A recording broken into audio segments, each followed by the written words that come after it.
Akkaataa Feesbuuka verifaayiif itti godhatan yookaan raayitii itti godhatan isiniif dalagaa je'eetiin ture. Kunoo akkumaan isiniin jee qabadhee isinii dhufeetiin jira.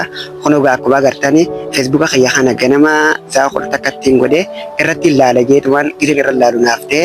Kanaafiyyuu isinilleen akka verifaayiif godhachuudhaaf rakkachaa jirtan, barbaadaa jirtan, namoota gaggaafataa jirtan nin beekaa keessumaanuu namoonni baay'een na gaafachaa jirtanii. Kanaafiyyuu warreen Feesbuuka verifaayiif godhachuu barbaadan viidiyoo tana hanga dhumaa daawwadhaa. Akkasumas YouTube chaanala kiyyaaf warri haaraa taatan sabiskiraayib godhuu hin dagatinaadhaan isinin jaa.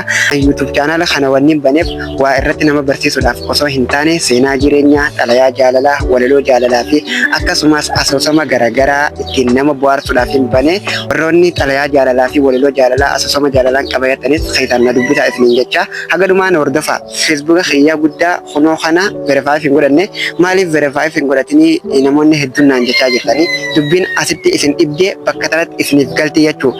Feesbuuka verifaayiif warri godhachuu danda'u warroota heeraa fi seera Feesbuukaa hin cabsin qofaa jechuudha. Warroonni heeraa fi seera Feesbuukaa cabsitan dhugbarri garaagaraa irra jirtan verifaayiif isiniif ta'uudhaaf wantoota hedduu isin gaafata. Kanaafiyyuu ammaan tana warroonni dhugburri garaagaraa irra hin jirre akkaataa itti karaa salphaan godhatan isin garsiisaa haga dhumaan hordofaa. Egaa sarara sadeen kana tuutanii kunoo profaayilii kana jira sarara sadeen kana tuutanii erga sarara sadeen kana tuutan dabaluudhaan meettaa verifaayiid hajoo kana gadhootanii erga as gadhootan gaa ankiyaa waan duraan laaqee jiru fakkina keessa erga as gadhootan gaa kunoo amma dubbiin bakka tana gaa asitti waan takka osoo gadi hin isiniif ibsuun qaba. Jalqaba irratti rasiida 45 keessaa qabaachuu qabdu. Gariin ammoo qarsadiin illee isiniif godha. Nasiiba keessan itti qoratanii meettaa verifaayiif hajoo kana meettaa hajoo kana gartee isa kanarra dhooytanii erga isa kanarra dhooytan kunoo gaa kallattiin tana dura waan hunda xumuree jiruuf as na fida. Isin garuu osoo asin hin finne maallaqa isin gaafata.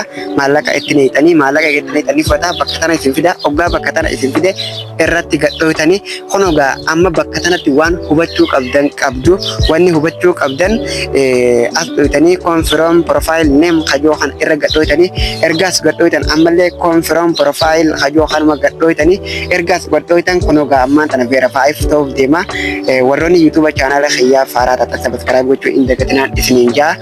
Waan isin rakka waan isin cinqan isin agarsiisu jira. Ani YouTube chaanala kana kaniin baneef waan akkanaatiif miti waan ta'eef isin ammaan tana erga dhuftaniifu sabiskiraayib naaf godhaadha. Akkasumas immoo warri xalayaa jaalalaa walaloo jaalalaa qabna jettan keessana dubbisan isiniin jaa.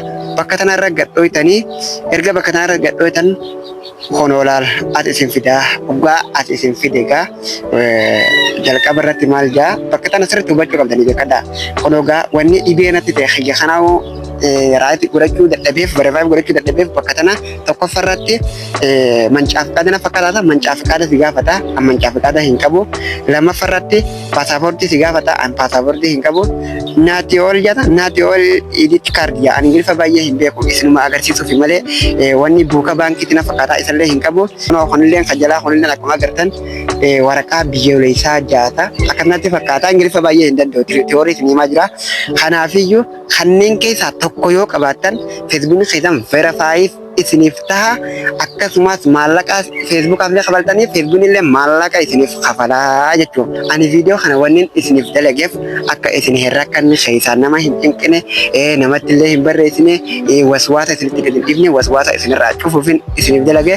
Warroonni waan kanneen keessaa takka qabdan verifaayiif godhachuu hin dandeessanii kan kana keessaa takka hin qabne immoo Allaahun nasiiba keessan isiniif ta'uu danda'a isiniif ta'uu dhabuu danda'a. Kanaafuu tan akkasiitiin isiniin jaa waan na dhaggeeffataniif galatoomaadha. Asumaan warroonni xalayaa jaalalaa qabdan walaloo jaalalaa asoosama jaalalaa seenaa jireenyaa qabaa jettan keessaan na dubbisaa. YouTube chaanala kiyya sabiskiraayib gizee gootan waasaappiin tiyya isiniif baatin isiniin jaa. Hawaasaappiin tokko tokko isinii ba'uu diddellee ammoo gara fuula Feesbuuka kiyya burqaa sheeyyisuuf je'uun na qunnamuu dandeessin isiniin jaa waan na dhaggeeffataniif galatooma. Jaalalli kun moofayaa ijoollee akka uffataa yoo qaqqabaa hin oolle haara'umsa isin jalaa maataa yoo kunuunsan aanan caalaa addaata.